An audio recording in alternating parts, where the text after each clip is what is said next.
Buenos días a los presentes, presenciales y virtuales. Antes que todo quiero expresar mi agradecimiento por la invitación y la gran alegría que siento ante mi participación en este evento sobre tórax. Como venezolano es todo un placer estar presente, aunque sea virtual, y poder colaborar con los profesionales de mi querido país. Tengo la fortuna de dirigir el Departamento de Cirugía Torácica de la Clínica Universidad de Navarra, que con sede en Pamplona y en Madrid lleva a cabo desde hace más de 20 años un programa de cribado con TAC de baja dosis de radiación. Iniciaré dando una breve introducción de nuestro programa de cribado, ELCA, y luego hablaré de los resultados en nuestra corte quirúrgica para finalmente dar conclusiones y consideraciones. Pues bueno, el cáncer de pulmón lidera la principal causa de muerte en el mundo, superando el cáncer de colon, mama, páncreas y próstata juntos. Hoy en España tenemos más de 23.000 casos de cáncer de pulmón cada año, con una supervivencia global a los 5 años que no alcanza el 20%.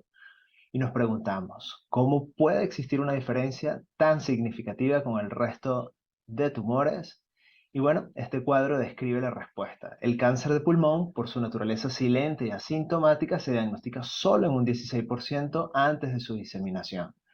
Según las cifras del Grupo Español de Cáncer de Pulmón en el 2015, en España solo un 15% sobrevive a los 5 años y un 16% apenas se diagnostica en estadio temprano. Y bueno, ¿existen diferencias con Latinoamérica? Pues bueno, no. Números absolutamente similares con un 17% de supervivencia a los 5 años en comparación con ese 15% en España, en este análisis de 12 países latinoamericanos realizado en el 2011. Y bueno, sí que hay factores que nuestra región difieren de la mayoría de países desarrollados, como es la pobreza, claramente, el uso de combustibles fósiles dentro de las casas para cocinar y calentarse, factores ambientales, niveles altos de arsénico en el agua, una falta de información, base de datos que impide una discusión científica del control del cáncer en nuestras regiones y por supuesto el coste económico que es muy alto bajo economías que priorizando tienen otros problemas. En los países desarrollados, del 80 al 90% del cáncer de pulmón está relacionado con el tabaco. En nuestros países, curiosamente, se considera que mucho menor, con un 64%. ¿Y todo esto por qué? Como hemos dicho, factores ambientales como el arsénico, que es un factor de riesgo determinado para el cáncer, no solo pulmonar, sino renal, hepático, vejiga y en piel. El radón, responsable según la OMS de hasta un 14% de los cánceres de pulmones en Latinoamérica, y el control de tabaco, leyes prácticamente inexistentes en la mayoría de nuestros países, que inclusive proyectan un aumento significativo de su consumo para los años venideros. Por último, y una muy importante, es que a diferencia de Europa, la atención pública está muy por debajo de la atención privada, desfavoreciendo a nuestra querida población más necesitada.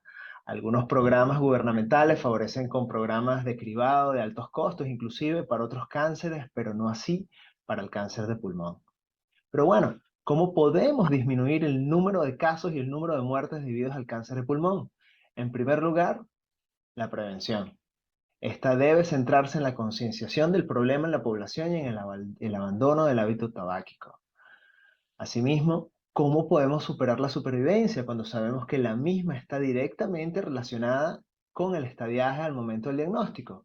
Pues con un diagnóstico precoz y con un tratamiento quirúrgico radical, los cuales solo se conseguirían en mayor proporción con el cribado de una población de riesgo, así como se ha demostrado en el resto de enfermedades comentadas anteriormente.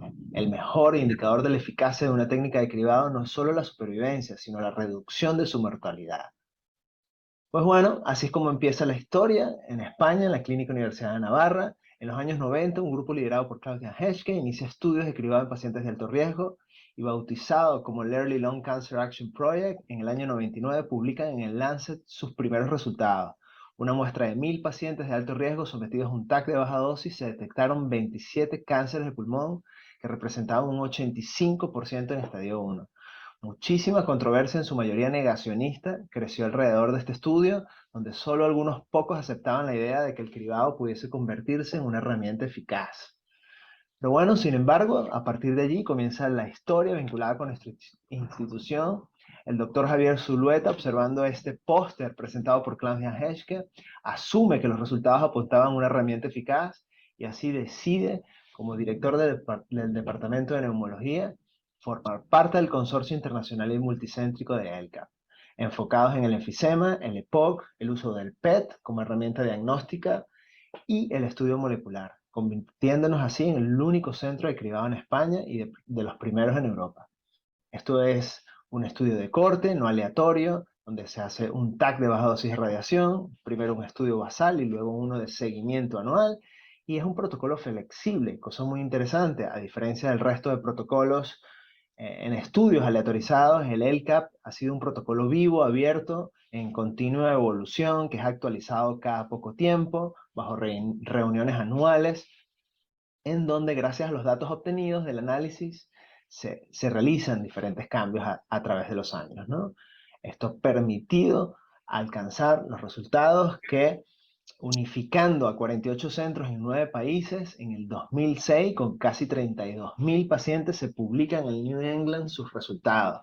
Con 484 cánceres de pulmón detectados, 85% correspondían a estadios 1, confirmando el resultado previo y alcanzando supervivencias a los 10 años del 88%. Aún así, inclusive un subanálisis de la corte quirúrgica alcanzó 92% de supervivencia a los 10 años, algo jamás visto. En el 2002, el NLST, a través del National Cancer Institute, inician este estudio controlado, prospectivo y aleatorizado, que con una corte de 53.000 pacientes comparó el cribado con radiografía de tórax versus la tomografía de baja dosis. En el 2011 presenta sus resultados demostrando una disminución de la mortalidad de un 20%. Cabe destacar que este estudio se detuvo precozmente a los 6 años por razones éticas. El 4 de noviembre del 2010, después de un análisis preliminar que demostraba entre ambos grupos diferencias estadísticamente significativas. Pues bueno, finalmente los resultados del mayor ensayo aleatorizado y controlado en Europa, segundo en el mundo, se presentaron en Toronto en la 19ª Conferencia Mundial sobre Cáncer de Pulmón en septiembre. Posteriormente fueron publicados en febrero del 2020 y confirmaron que en comparación con procesos habituales, el cribado de TAC de baja dosis de radiación en una población de riesgo, ¿vale?, puede reducir significativamente las muertes por cáncer de pulmón a los 10 años en un 24% y 33% en hombres y mujeres respectivamente. Con estos contundentes resultados y junto a una importante contribución e impulso de diversos grupos, instituciones y sociedades europeas y españolas, pareciera que finalmente el cribado inicie su implantación en años venideros, trayendo consigo el esperado aumento de casos diagnosticados antes de su diseminación, candidatos a una alternativa terapéutica radical y curativa. Y bueno, a más de 2 décadas del inicio del programa de cribado en nuestra institución, el número de pacientes examinados y los cánceres diagnosticados se han duplicado, lo que nos permite analizar los datos de toda nuestra corte quirúrgica, en este caso para describir con detalle los resultados del programa de cribado de mayor duración de Europa. Pues bueno, hablemos entonces de nuestra experiencia. El programa se inicia en septiembre del año 2000. Los criterios de inclusión para el cribado fueron y siguen siendo mujeres y hombres, fumadores y exfumadores de más de 10 paquetes años, asintomáticos y sin antecedentes oncológicos, excepto por el carcinoma vasocelular. Cada participante se somete a un TAC de referencia y a una espirometría al comienzo del estudio. Los sujetos con anormalidades en el TAC se manejan de acuerdo a este protocolo, que para explicar brevemente, una vez que se obtiene un resultado positivo en el TAC basal, se solicitan estudios a través de este algoritmo de diagnósticos adicionales dependiendo del tamaño y sus características. Por otro lado, el TAC de régimen anual se considera positivo cuando se encuentra un nuevo nódulo de cualquier tamaño o cuando el nódulo previamente conocido muestra crecimiento. A partir de entonces, su manejo es similar al descrito para los TAC basales. Se registraron parámetros demográficos, pruebas preoperatorias, el estado de salud respiratoria, el índice de masa corporal, el tipo de abordaje quirúrgico ya en datos quirúrgicos, el tipo de resección pulmonar, el tipo de disección ganglionar, las complicaciones, el resultado anatomopatológico, el TNM en estadios y su supervivencia. Asimismo, se valoró la operabilidad, tomando en consideración el ECOG, la morbilidad, la valoración cardiológica y el estudio funcional respiratorio. Asimismo, se hizo una evaluación del mediastino con EBUS, EUS y mediastinoscopia en los casos que fuese necesario. En todos los casos, un equipo multidisciplinar decidió si requería intervenciones quirúrgicas o oncológicas. Equipo compuesto por patólogos, oncólogos, neumólogos, radiólogos y cirujanos torácicos. Respecto a las revisiones posoperatorias, todos los pacientes operados tuvieron una revisión posoperatoria a las 3 semanas de la cirugía, seguido de una revisión con un primer TAC posoperatorio a los 3 meses, posteriormente revisiones cada 4 o 6 meses en los primeros 2 años en función de los hallazgos. A partir de entonces, en ausencia de hallazgos, se realizaron controles anuales nuevamente con TAC de baja dosis según el protocolo. Pues bueno, hablemos de nuestra experiencia quirúrgica en ese porcentaje de pacientes tributarios a cirugía.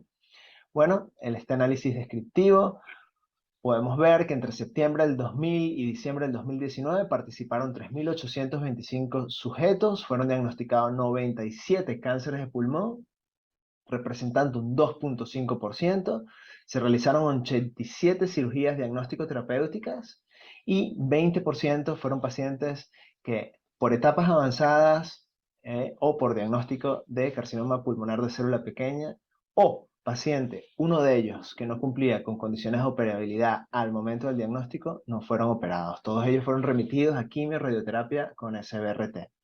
A partir de ello, tomando en cuenta la cohorte quirúrgica, 83% de los pacientes sometidos a cirugía tenían una lesión sospechosa o nódulo indeterminado. ¿Qué quiere decir eso? Que solo un 16% tuvieron un diagnóstico preoperatorio.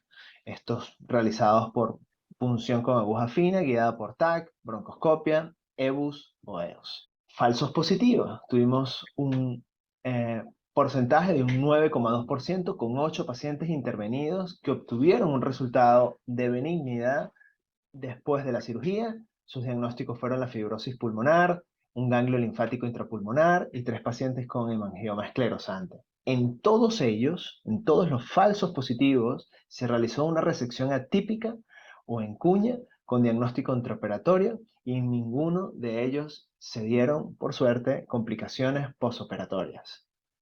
Para el análisis de caso, pacientes con cáncer de pulmón, en aras de comprender nuestra N, se retiraron 3 cirugías que fueron diagnósticas, se retiraron los 8 falsos positivos para mantener la independencia de los datos y se retiraron los casos que presentaron 2 cánceres, 2 segundos primarios, cosa que es importante determinar. Así nos quedamos con una N de 67 que fueron analizados. En este caso, de estos 67 pacientes, sus características demográficas, destacar que 85% fueron hombres, con una media de 50 paquetes años. Respecto a las pruebas funcionales, en su estado de salud respiratorio, solo 16% eran sanos, ya que 11% con EPOC y 31,3% con enfisema, representando casi un 83,6% de pacientes con enfermedad respiratoria. Los abordajes quirúrgicos, tuvimos 15 cirugías videotrocoscópicas, lo que representa un 22,4% de cirugías mínimo invasivas y una cirugía robótica. Esto está cambiando radicalmente. Respecto al tipo de resección pulmonar, 56 lobectomías, representando un 83,6%, tomándose en consideración que era el gold standard en ese momento. Respecto al tipo de disección ganglionar, 37, lo que es un 55,2%, fueron sometidos a una linfadenectomía iliar y mediastínica. Respecto a la estratificación patológica según el régimen diagnóstico, bueno, el 88% de los pacientes sometidos a cribados fueron diagnosticados en estadio 1, solo un 6% en estadio 2 y un 6% en estadio 3. Respecto al diagnóstico anatomopatológico, el adenocarcinoma lideró con 39 casos, representando un 58,2%, seguido de células escamosas con un 25%. Dentro de las complicaciones, 16 complicaciones, las más frecuentes fue la fuga aérea persistente y la fibrilación auricular. Y con respecto a las tasas de supervivencia estimada, encontramos en la supervivencia global un 88% a los 5 años y de un 80% a los 10. Y en estadios 1 encontramos un 93% de supervivencia a los 5 años y un 83% a los 10 años.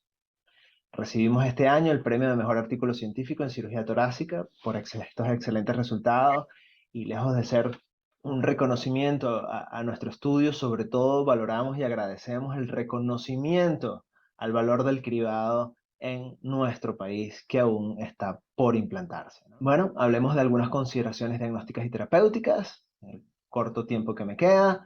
Las controversias del cribado, pues bueno, existen numerosas controversias. Básicamente, uno de los puntos más debatidos son los falsos positivos y la calidad de vida. Los tres primeros son debatibles por completo, se han diluido ante la evidencia. Y bueno, uno de los objetivos en todo programa es alcanzar la menor tasa de falsos positivos, como hemos dicho, en este caso 9,2%. Es necesario mantener un equilibrio entre los beneficios y los daños potenciales también, ¿no?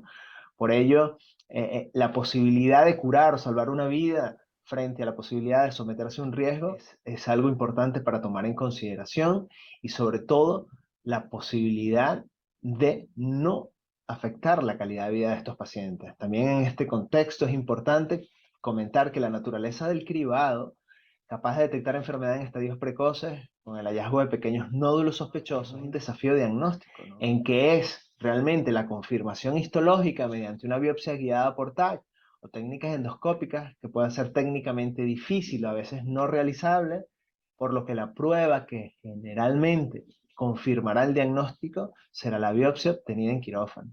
Gracias a los avances del tratamiento quirúrgico, la mortalidad registrada en una cirugía diagnóstica es inferior al 1%. Y bueno, la verdadera preocupación se centra, como he dicho, en el impacto físico, psicológico y emocional al cual sometemos a estos pacientes que acuden a un programa de cribado. Es por ello que la reducción de falsos positivos en un programa de cribado es una tarea pendiente, en que la reducción a su mínimo es el reto. Entonces, bueno, respecto a la calidad de vida, a la satisfacción de nuestros falsos positivos, eh, hicimos un estudio en donde se hicieron 3 encuestas validadas para valorar la calidad de vida con grupos emparejados en esos 8 pacientes falsos positivos, para permitir determinar si existe o no cambios en la calidad de vida en estos pacientes. El EORC fue el cuestionario que usamos, es para diseñar la percepción que tienen los pacientes hospitalizados en su calidad de atención hospitalaria. Luego el SF12, que corresponde a una versión reducida de los cuestionarios más utilizados, es una versión reducida del SF36, para valorar la calidad de vida multidimensional, física, emocionalmente. Y el Satiscore, que es una encuesta sencilla, que básicamente la razón por la cual lo usamos fue a través de la última pregunta, que corresponde a: en las mismas circunstancias, nódulo indeterminado, resultado benigno, ¿usted se sometería a una cirugía de nuevo? Y por esa razón decidimos introducir esta encuesta validada. Y bueno, estas tablas demuestran una distribución demográfica en donde no habían características significativas, confirmándose un correcto emparejamiento, y vimos que los sujetos de falsos positivos mostraron un alto grado de satisfacción respecto a la calidad asistencial en el EORT, una excelente calidad de vida en sus dimensiones físicas y mentales en el SF12, y un alto grado de satisfacción respecto a la percepción de su salud en el Satiscore, y en ausencia de diferencias significativas en ambos grupos. Y en esta última pregunta, en este último ítem del Satiscore, el 100% responde que volverían a operarse. Un 38% con sí y un 62% con seguro. Pues bueno, otras consideraciones, tanto diagnósticas como terapéuticas, en un programa de cribado. El abordaje en este estudio del NLST se observó que solo un 30% fueron realizados bajo abordajes de mínima invasión, similar a nuestros resultados. Pues esto está cambiando radicalmente. Hoy en día nuestro centro realiza un 90% de cirugías BATS y robóticas, y en estadio 1 en un 98%. Igualmente ocurre con el tipo de resección pulmonar. En nuestra serie la lobectomía fue considerada el gold standard. Esto ha cambiado a través de estos 2 últimos estudios presentados en los 2 últimos años, donde la segmentectomía ha venido para quedarse, y esto cambiará sin duda nuestra praxis en casos seleccionados. Para esos nódulos indeterminados que representan un reto diagnóstico, empezamos a contar con tecnología que nos permite en un solo acto quirúrgico diagnosticar y tratar a los pacientes con el menor trauma posible. Esto es a través de un quirófano híbrido, donde previo marcaje en el paciente bajo anestesia general, podemos hacer en esos nódulos infracentimétricos un marcaje. En este caso fue arpón, utilizamos arpón verde de indocianina, que nos permite hacer una resección atípica o resección en cuña, capaz de darnos un diagnóstico intraoperatorio para tomar una decisión terapéutica adecuada. Pues bueno, Asimismo, junto a la aplicación de protocolos de recuperación acelerada como es el ERAS, junto a la mínima invasión garantizada, esto ofrecerá los mejores resultados de bienestar para nuestros pacientes. Y bueno, no quiero irme sin agregar que este programa, que cumple más de 20 años, 23 ahora, alcanza los excelentes resultados descritos solo posible bajo una gran dedicación y sobre todo un gran trabajo multidisciplinar de todos los departamentos implicados. Bueno, como para concluir, nuestros resultados son comparables a los publicados en otros países en términos de prevalencia, incidencia, histología, estadificación. Ante la alta posibilidad de segundos primarios, es importante, bajo la evidencia nueva, considerar de manera individualizada resecciones sublobares en lesiones menores de 2 centímetros. La EPOC y el enfisema son factores de riesgo, eso se demostró en otros estudios, en otros subanálisis, y como hemos visto, la patología respiratoria forma parte del principal factor de riesgo. El cribado de TAC de baja dosis alcanza un 85% en estadio 1, alcanzando supervivencias de 93 y 83% a los 5 y 10 años respectivamente. Estos resultados muestran que el cribado de cáncer de pulmón con TAC de baja dosis es factible y eficaz. Los sujetos falsos positivos en ausencia de complicaciones, como por suerte es nuestro caso, mostraron un alto grado de satisfacción y una excelente calidad de vida en sus dimensiones física y mental. Los centros dedicados al cribaje deberán ser centros de referencia que cuenten con una estricta valoración multidisciplinar, que cuenten con herramientas y experticias técnicas y tecnológicas para el manejo del diagnóstico de un nódulo pulmonar indeterminado y infracentimétrico, y con un equipo quirúrgico capacitado para ofrecer cirugías de mínima invasión para hacer resecciones sublobares bajo protocolos de recuperación acelerada. Pues bueno, la comunicación médico-paciente es importantísima, por supuesto. Todo paciente de riesgo merece obtener información acerca de los beneficios y riesgos potenciales de entrar en un programa de cribado y siempre de la mano en un programa de deshabituación tabáquica. El cribado salva vidas y aunque en nuestros países latinoamericanos parezca un reto inalcanzable, recuerden, como dice mi amigo Diego que acaba de presentar, nada es imposible y tomando como ejemplo el nuestro, iniciando programas quizás en centros privados, podamos impulsar o digamos obligar a nuestros gobiernos a iniciar programas de cribado en nuestra población más desfavorecida. Como cirujanos que queremos curar, debemos implicarnos más en su implementación.